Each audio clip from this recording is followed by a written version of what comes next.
ከሰሞኑ የፈተናዎች አገልግሎት ዋና ዳይሬክተር የሆኑት ዶክተር እሸቱ ከበደ የ2018 ዓ.ም የኢንትራንስ ፈተናን በተመለከተ ከአንድ የቴሌቪዥን ጣቢያ ጋር ቆይታ አድርገው ነበር። ታዲያ በዚህም እጅግ ስንጠብቃቸው የነበሩ አስፈላጊ የሆኑ መረጃዎችን አንስተዋል። በተለይም የፈተና ድልድል ፕሮግራምን በተመለከተ የፈተና የትኩረት ነጥቦችን፣ በተለይም ደግሞ ተማሪዎች ማድረግ ስለሚገባቸው ጥንቃቄዎችና የመጨረሻ የዝግጅት ቆይታቸው አንዳንድ ነጥቦችን አንስተዋል። መጀመሪያ ላይ የእሳቸውን አጭር ንግግር አሰምቻችሁ መለሳለሁ። በመቀጠል ደግሞ በትኩረት ልናያቸው ስለሚገቡ ነጥቦች መጨረሻ ላይ አንዳንድ ነገሮችን አላቸዋለሁ። መጀመሪያ ዙር የሚፈተኑት የተፈጥሮ ሳይንስ ናቸው። እነሱ ከዙር 1 እስከ ዙር 3 ይፈተናሉ።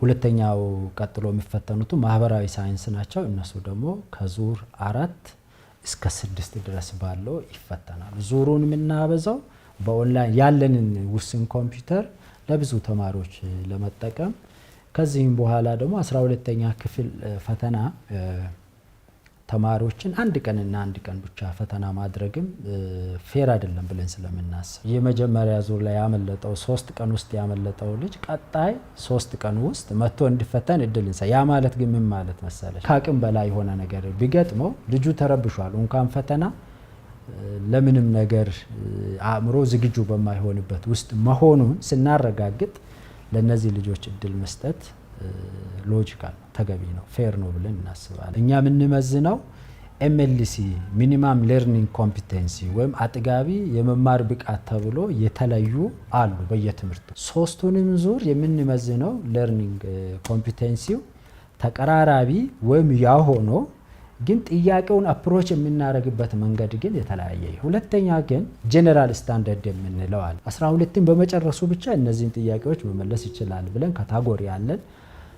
ሁለተኛ ደግሞ የተወሰነ የተዘጋጀ ተማሪ ያነበበ ተማሪ ይመልሳል ብለን ደግሞ የምናዘጋጀዋለን። እነዚህ አንድ ላይ ሲደመሩ 80% ጥያቄውን ይይዛል። ቀጥሎ ጎበዝ ተማሪዎችን ሊያፎካክር ሊያበረታታ የሚችል ተብሎ ደግሞ 20% አለ። ይሄ ስታንዳርድ አይቀየርም። ቋርጦ ሲመለስ ደግሞ ለነዛ ልጆች ሁለት ስራዎችን እንሰራለን። አንዱ የባከነባቸውን ሰዓት ኤግዛክትሊ እንጨምራለን። ሁለተኛው ደግሞ ትራንዚሽን ላይ ያለውን ሰዓት እንጨምራለን። ለዚህ ለፈተና አስተዳደሩ የሄዱ ልጆች ደግሞ ስነ ልቦና ትሪትሜንቶችን እያደረጉ ልጆቹ ወደ ሌላ ስትሬስ እንዳይገቡ የሚያደርጉት ነገር አለ ማለት ነው። ልጆቹ በስነ ልቦና እና በይዘት ማዘጋጀት የትምህርት ቤቱ ተግባርና ኃላፊነት ነው። የኛ ሚና ያለን ከኛ በኩል ለዛ ስራ የሚያግዛቸውን መረጃ ነው የምንሰጠው። ከኛ በኩል ማገዝ ያለብን ለምሳሌ ፈተናውን ለፈተና ልምምድ እንዲያግዝ ፈተናውን አዘጋጅተን እንሰጣለን፣ መለማመጃውን እንሰጣለን፣ ተጨማሪ ፕሮግራሞችን እናግዛለን። ዲቴል ደግሞ የተወሰኑ መረጃዎችን ሲፈልጉ እናደርጋለን። ሁሉም ሰብጀክቶች አሉ ለረጅም ጊዜ ተለቀዋል። ልጆች መለማመድ አለባቸው። የትኛው ክልል ላይ ምን ያህል ተማሪዎች ተለማምደዋል ምን ያህል አልተለማመዱም የሚለውንም እናያለን። ያንንም ከናንተ ክልል ይሄን ያህል ከተመዘገቡ ተማሪዎች ደግሞ ይሄን ያህሉ ተለማምደዋል ይሄኛው አልተለማመደምና ክትትል አድርጉ ብለንም ግብረ መልስ እንሰጣለን። የዳይሬክተሩን ንግግር እንደሰማችሁት ነው። በመጀመሪያ የናቹራል ተማሪዎች በ3 ዙር በኦንላይን እንዲሁም ደግሞ በ1 ዙር በወረቀት ይፈተናሉ። በመቀጠል ደግሞ ሶሻል ሳይንስ ተማሪዎች መጀመሪያ ላይ በወረቀት ከዛ ደግሞ በኦንላይን በ3 ዙር ይፈተናሉ። ይሄ ማለት አጠቃላይ 8 ፈተናዎች ይዘጋጃሉ። 2ቱ በወረቀት ነው የሚዘጋጁት፣ የቀሩት 6ቱ ደግሞ በኦንላይን ለሚፈተኑ ተማሪዎች የሚዘጋጁ ናቸው። ታዲያ በደንብ ካስተዋላችሁ ፕሮግራሙን ለመመልከት ስንሞክር ሰኔ 23 ቀን ነው ፈተና የሚጀምረው። ይሄ ማለት ማክሰኞ ቀን ሰኔ 23 የመጀመሪያ ዙር የተፈጥሮ ሳይንስ ተማሪዎች በኦንላይን የሚፈተኑ እንዲሁም በወረቀት የሚፈተኑ የናቹራል ተማሪዎች ከሰኔ 23 እስከ 25 ድረስ ይፈተናሉ። ልክ እንደዚህ እያለ 3 ቀን እያለ በተመደባችሁበት ዙር ፈተናችሁን የምትወስዱ ይሆናል።